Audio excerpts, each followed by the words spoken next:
नमस्कार दोस्तों and welcome back to my channel जहां आपको मिलता है सिर्फ और सिर्फ एंटरटेनमेंट। और आज मैं लाया हूं स्पिरिट ऑफ वायलेंस का सेकंड इशू। तो यार वीडियो पे नए हो तो वीडियो को लाइक कर देना और चैनल पे नए हो तो सब्सक्राइब कर देना। और साथ ही मेरे चैनल पे ज्वाइन बटन स्टार्ट हो गया है तो आप वहां से ज्वाइन कर सकते हो। और उसी के साथ अब आप मुझसे व्हाट्सएप पर जुड़ सकते हो जिसका लिंक मैं आपको डिस्क्रिप्शन में दे दूंगा। तो यार पिछले इशू में आपने देखा कि जॉनी ब्लेस और डैनी किच को पता चल गया है कि स्पिरिट ऑफ वायलेंस आ रही है और उसकी एक टीम भी है, इसलिए वे दोनों मिलके बाकी सारे घोस्ट राइडर को इकट्ठा करने निकलते हैं। तो वही उनका सामना स्पिरिट ऑफ वायलेंस से होता है जो दरअसल में डैनी की बहन बाबरा है। ये दोनों घोस्ट राइडर उसका सामना करते हैं लेकिन इतना काफी नहीं था, इसलिए उन लोगों को वहां से भागना पड़ता है। लेकिन तभी जॉनी को पता चलता है कि स्पिरिट ऑफ वायलेंस ने अब जॉनी की वाइफ रॉक्सेन को बंदी बना दिया है। तो अब आगे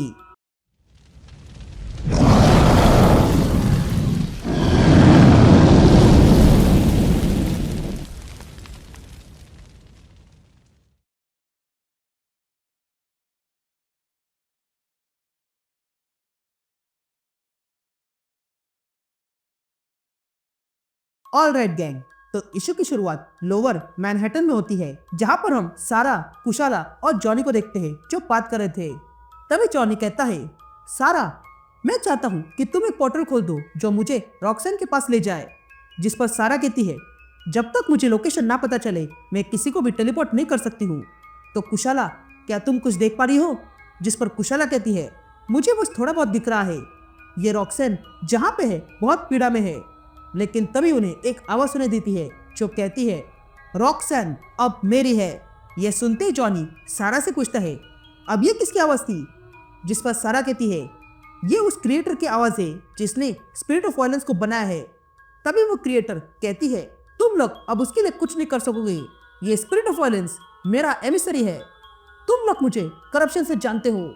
ये कहते ही कुशाला के घोड़े पर कोई हमला कर देता है जिस कारण वो घोड़े की मौत हो जाती है, जिसके कारण कुशाला दुखी हो जाती है। या वो क्रिएटर जॉनी पर हमला करते हुए उसे चेन में बांध देती है और कहती है, फिर मिलेंगे। ये कहते ही वो क्रिएटर जॉनी को फेंक देती है और फिर अचानक से सब कुछ शांत हो जाता है। यहाँ पर जॉनी और कुशाला को भी क्या हुआ था ये प्रोसेस नहीं हो रहा था। तो वही दूसरी ओर हम गॉड क्वेरे देखते हैं जहाँ पर रॉबी रेस और इसाबेला एवरेस्ट फंसे हुए थे। अब ये भी अलग कहानी है और ये जाननी है तो मेरी बनाई हुई एवेंजर्स असेंबल देख लेना। यहाँ इसाबेला रॉबी से पूछती है, क्या तुम्हें यकीन है ये काम कर जाएगा? जिस पर रॉबी कहता है, नहीं मुझे यकीन नहीं है। जिस पर इसाबेला कहती है, हम फिर भी ट्राई करेंगे ना, क्योंकि हम अगर यही फंस गए तो हम यही मर जाएंगे। ये कहते ही इसाबेला घोस्ट राइडर बन जाती है और दौड़ने लगती है। तभी रॉबी अपनी कार स्टार्ट करता है और तभी दौड़ती हुई इसाबेला कहती है, ये इंजन स्टार्ट हो गया है, यानी कि काम कर रहा है। तभी रॉबी कहता है, मैं इस कार को अब धीमा नहीं कर पाऊंगा, क्योंकि जितना तेज ये कार होगी उतना ही हम इस पोर्टल से बाहर निकल पाएंगे। ये सुनते ही इसाबेला भी कार में बैठ जाती है और कार की स्पीड और बढ़ जाती है।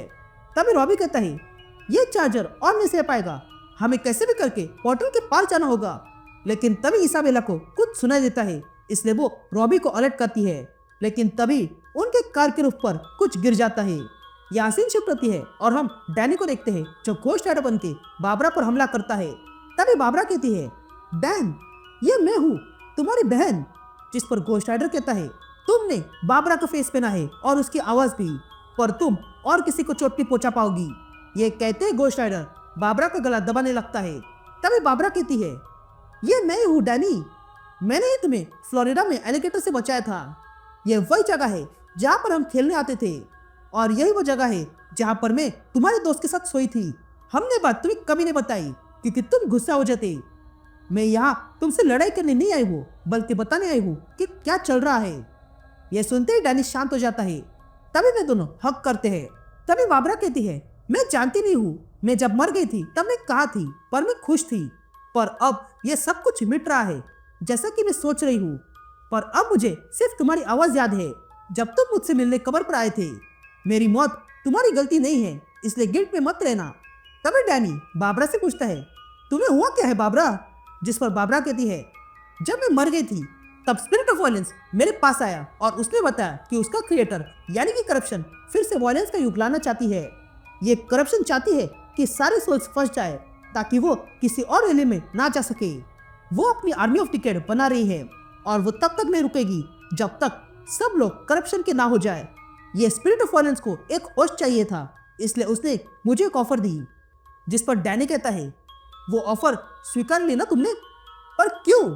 जिस पर बाबरा कहती है, वो इसलिए क्योंकि बदले में वो तुम्हें छोड़ देता और मुझे यही तरीका सही लगा। ये सुनते ही डैनी कहता है, मैंने तुम्हें ये करने के लिए कभी नहीं कहा था। जिस पर बाबरा कहती है, हाँ नहीं कहा था, पर मैं तुम्हारे लिए जान ले सकती हूँ और मैंने ली है और हमेशा लेती रहूंगी ताकि तुम अच्छी लाइफ जी सको। ये सुनकर डैनी कहता है, मेरे पास तुम्हारे लिए एक न्यूज़ है बाबरा। डेविड के साथ कोई भी डील काम की नहीं होती है, वो बस जान होता है और तुम्हें उससे बाहर निकलना होगा। जिस पर बाबरा कहती है, तुम अब भी नहीं समझे, यह वायलेंट एज को कोई रोक नहीं सकता है। तुम्हें बस ठीक रहना होगा और वो तब रह सकते हो जब तुम इससे बाहर रहोगे। तभी डैनी घोस्ट राइडर बन जाता है और बाबरा से कहता है, मैं इससे बाहर नहीं रहूंगा। अगर करप्शन यही करना चाहती है तो उसे मुझसे होकर जाना होगा। यह सुनते ही बाबरा स्पिरिट ऑफ वायलेंस बन जाती है और कहती है, अगर तुम्हारी यही इच्छा है तो यही सही। यह कहते ही spirit of violence ghost rider पे हमला करती है। यहाँ सीन शिफ्ट होती है और हम रॉबी और इसाबेला को देखते हैं, जिन पर कुछ क्रीचर्स ने हमला कर दिया था।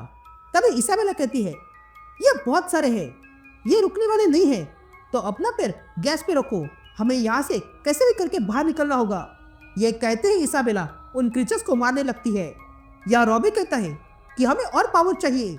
जिस पर इसाबेला कहती है, जब तुम लोकी से लड़ाई कर रहे थे तब तो सब कुछ ठीक था ना? जिस पर रॉबी कहता है, वो इसलिए था क्योंकि उस समय मैं बहुत अधिक गुस्से में था। तभी इसाबेला कहती है, क्या हो अगर ये चार्जर की पावर तुमसे ही जुड़ी हो तो? जिस पर रॉबी कहता है, अगर ऐसा ही है तो मैं अब तक बस अपने आप को होल्ड कर रहा था, मुझे भी मेरे भाई से मिलना है।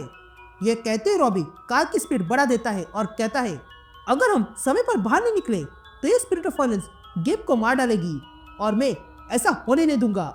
लोकी ने कहा था कि हम स्पिरिट ऑफ वायलेंस को ब्लाइंड ब्लेड से रोक सकते हैं, तो हमें उसे ही ढूंढना होगा। यहाँ डैनी स्पिरिट ऑफ वायलेंस को लात मार के पीछे फेंकता है, जिसके कारण स्पिरिट ऑफ वायलेंस बाहर गिर गई थी।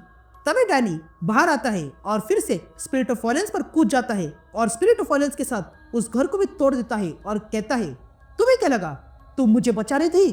तुम्हें वाकई लगता है कि मुझे मदद की आवश्यकता है? जब कीमत पता हो तो मैं मदद मांगूंगा ही नहीं। लेकिन तभी स्पिरिट ऑफ वायलेंस अपनी तलवार निकालती है और डैनी के सीने में घुसा देती है और कहती है, मुझे माफ करना डैन, ये ऐसा नहीं होना चाहिए था। अब यही पड़े रहो, तुमने अपना चुनाव कर लिया डैनी, अब मैं चुनाव करती हूँ। यह कहते ही स्पिरिट ऑफ वायलेंस अपनी तलवार उठाकर डैनी को खत्म करने वाली थी कि तभी स्पिरिट ऑफ वायलेंस के पीछे से पोर्टल खुल जाता है और उसमें से रॉबी और इसाबेल अपनी कार के साथ बाहर आ जाते हैं और आते ही रॉबी अपनी कार से स्पिरिट ऑफ वायलेंस को उड़ा देता है, जिसके कारण स्पिरिट ऑफ वायलेंस दूर गिर गई थी। यहाँ रॉबी जैसे तैसे अपनी कार रोकता है और बाहर आता है और डैनी के पास जाता है। तभी डैनी रॉबी से कहता है, मैं डैनी की हूँ और मैंने तुम्हारे बारे में सुना है रॉबी, पर तुम्हारे साथ ये कौन है? जिस पर इसाबेला कहती है, मैं फैंटास्मा हूँ। तभी डैनी रॉबी से पूछता है, तुम अब तक कहाँ थे? जिस पर रॉबी कहता है, ये लंबी कहानी है, पर सिंपल भी बताओ तो हम साफ हो चुके थे और वैसे भी हम किसी ब्लाइट प्लेयर को ढूंढ रहे हैं, तो क्या तुमने कभी इसके बारे में सुना है? जिस पर डैनी हाँ कहता है। यहाँ दूसरी तरफ हम जॉनी ब्लेज को देखते हैं, जिसके सामने भी बाबरा आ चुकी थी, लेकिन जॉनी उसे पहचान लेता है और उसे पानी में डुबाने लगता है और कहता है, तुमने रॉक्सन को किडनैप करके बहुत बड़ी गलती की है। यह कहते ही जॉनी अपनी गन निकालता है और बाबरा के फेस पर शूट करता है और उसे पीछे फेंकता है और कहता है, तुमने रॉक्सन को टॉर्चर किया और ये तुमने बड़ी गलती की।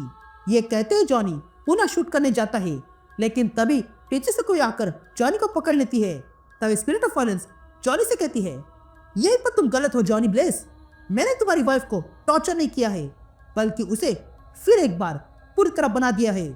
ये कहते हम देखते हैं कि घोस्ट राइडर को पकड़ने वाली कोई और नहीं रॉक्सैन ही थी, जो अब पूरी तरह बदल चुकी है।